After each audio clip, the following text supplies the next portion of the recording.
Alright, Josh Rubin from East West Healing Improvements. Today I want to give you a quick YouTube clip. I'm really busy, but we have a lot of people in our society that are chronically fatigued. You ask anyone how they're doing, oh, I'm tired. We have a lot of people that are in a catabolic sympathetic state. They're actually burning muscle and they're just flabby.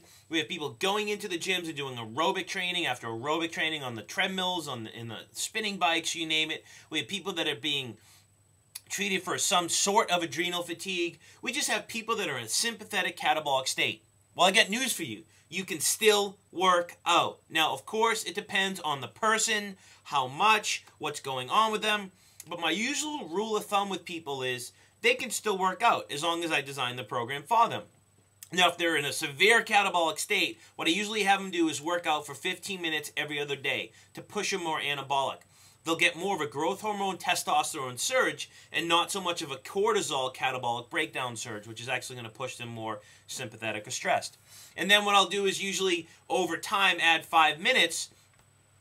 So they're going 20 minutes and then 25 and then 30, and then we work them up to 45. Usually with those people, initially they start with like jump roping or some type of burst training or sprinting within an intensity that works for them. But at the same time, most people, this is what I'd use with most people, and I start them out with about a half-hour of training, sometimes even 20 minutes, and we work up to 45 minutes max. I use 3 different techniques. The first is I usually keep the weight the same with the person per set, but I manipulate the reps and keep the rest constant. So what I usually do is, we'll give an example. Let's say they're doing a shoulder press. I'm just making this up. And we use 50 pounds.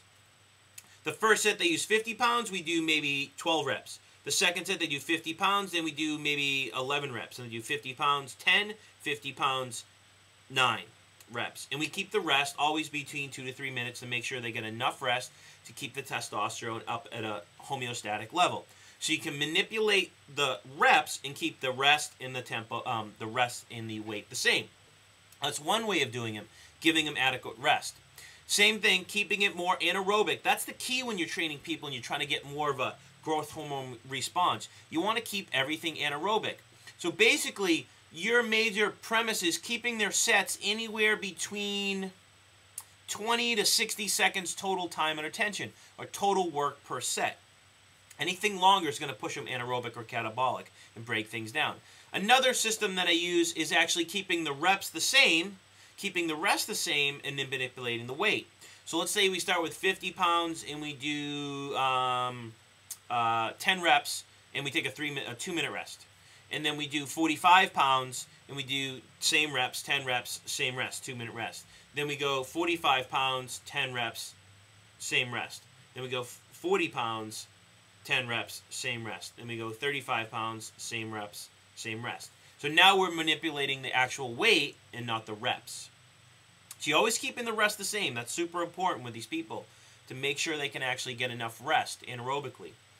Another system that I use, I learned from Paul Chek, is neurotonic training. This creates more neural drive to the system, is more of a plug-in, more of a neural bathing to the nervous system, more of a boost. And it definitely is way more anabolic and anaerobic than anything else. So what you typically do is you want to figure out with the person that you're working with, if they were to do anywhere from 4 to 6, some of your people that are not as skilled, you might try to figure out what they can use for a 6 to 8 rep range. And what you usually do is, let's say for the shoulder press, for 6 to 8 reps, you can usually do 50 pounds. So what you have them do is use 50 pounds, but you have them do anywhere between half that amount of reps. So you're taking 6 to 8, so you want them to do anywhere from like 3 to 4, 3 to 5 reps. So you're actually decreasing the reps now, and you keep the weight the same. Now, next exercise, let's say you're doing a kneeling lat pull down. Well, you usually do 100 pounds for 6 to 8 reps or 4 to 6 reps, right? Because we're keeping it anaerobic. Just cut the reps in half. That's the major premise behind this. Keep the load the same and cut the reps in halves. So they're all kind of similar. You're just making small manipulations, but the major premise in this is if you want to push someone more anabolic, keep them more anaerobic and keep the total time and attention work when you're working out per set, right? To anywhere between, depends on who you read, but anywhere between 20 and 40 or 20 and 60 seconds time and attention, because anything else is going to push you anaerobic. So if you are in a state of adrenal fatigue, if you are chronically fatigued, if you work a lot, you don't have that energy, go into the gym. Do a quick 15-minute session of jump roping.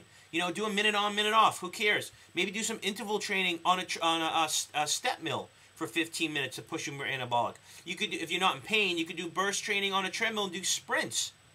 You could do 4 1-minute sprints with a 2-minute rest in between each. That's going to push you really anabolic to get you that shift. And just walk out of the gym, or pick 2 exercises, keep the weight the same on each exercise and manipulate the reps, or keep the reps the same and manipulate the weight. So there's many scenarios. So hopefully you've learned something.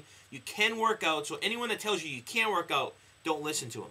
Of course, you're in pain, and there's other scenarios. It's a little different. The bottom line is, though, if you're tired, you can still work out and actually get more benefit hormonally by manipulating that entire hormonal system and pushing you anabolic and getting that shift that you need to facilitate the herbs or the hormonal therapy that you're taking.